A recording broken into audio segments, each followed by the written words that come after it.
Сәлеметсіңдер ме балалар? 2-ші сыныптың әдебиеттік оқу пәні 61-ші сабақ. Сабақтың тақырыбы тұз тіршіліктің нәрі. Бүгінгі сабақта сендер мәтіндегі ақпаратты үлгі кестеге саласыңдар, қажетті ақпаратты тауып оқисыңдар. Бірінші тапсырма. Сұрақтарға жауап ізде. Түрлі түсті тұз бар ма? Әрине, түрлі түсті тұздар болады.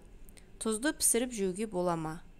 Тұздарды тағам пісіргенде қосып пісіруге болады. Тұзды суға салса не болады? Ериді. 1 килограмм тұз ауыр ма? 1 килограмм мақта ауыр ма? Екеуі тең. Олай болса балалар, бүгінгі сабағымыз тұз жайында болмақ.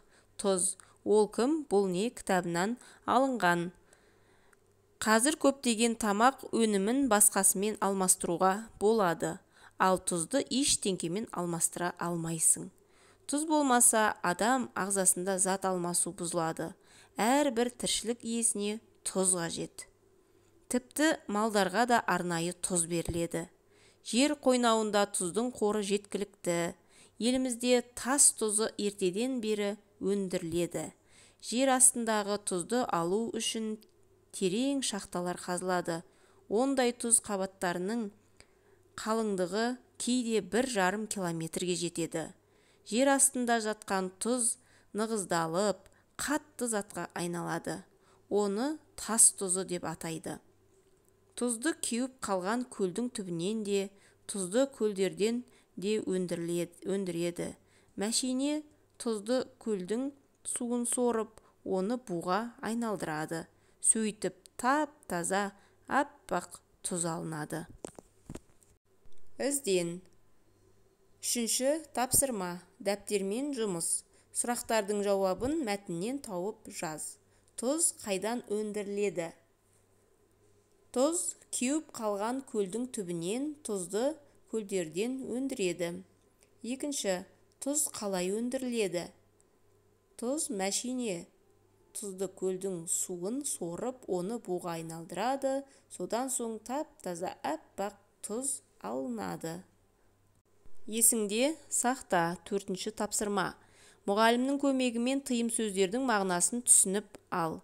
Тұзды баспа, тұзды төгіп шашпа. Тұзды бейберекет шашпайды. Астың иманы тұз деп қарайды. Тұз төгілсе ырыс төгіледі.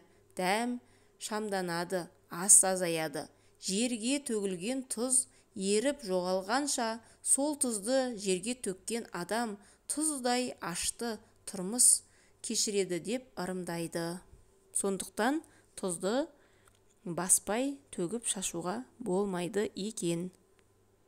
Қорытындыла. 5-ші тапсырма. Тұздың адам ағзасына пайдасын түсіндір. Тұз болмаса, адам ағзасындағы зат алмасу бұзылады. Тұзды еш өніммен алмастыра алмайсың. Әрбір тіршілік иесіне тұз қажет. Сондықтан тұзды үнемдеуіміз керек. Зертте.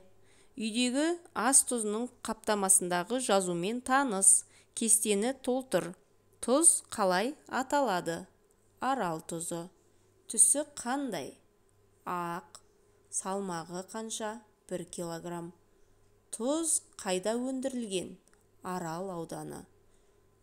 Құрамында қандай заттар бар? Калий йоты. Тұздың дайындалу мерзімін көрсет. 28.09.2022. Сақталу мерзімі қай уақытқа дейін? 28.09.2024.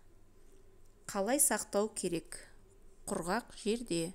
Осымен сабағымыз аяқталды. Сау болыңдар.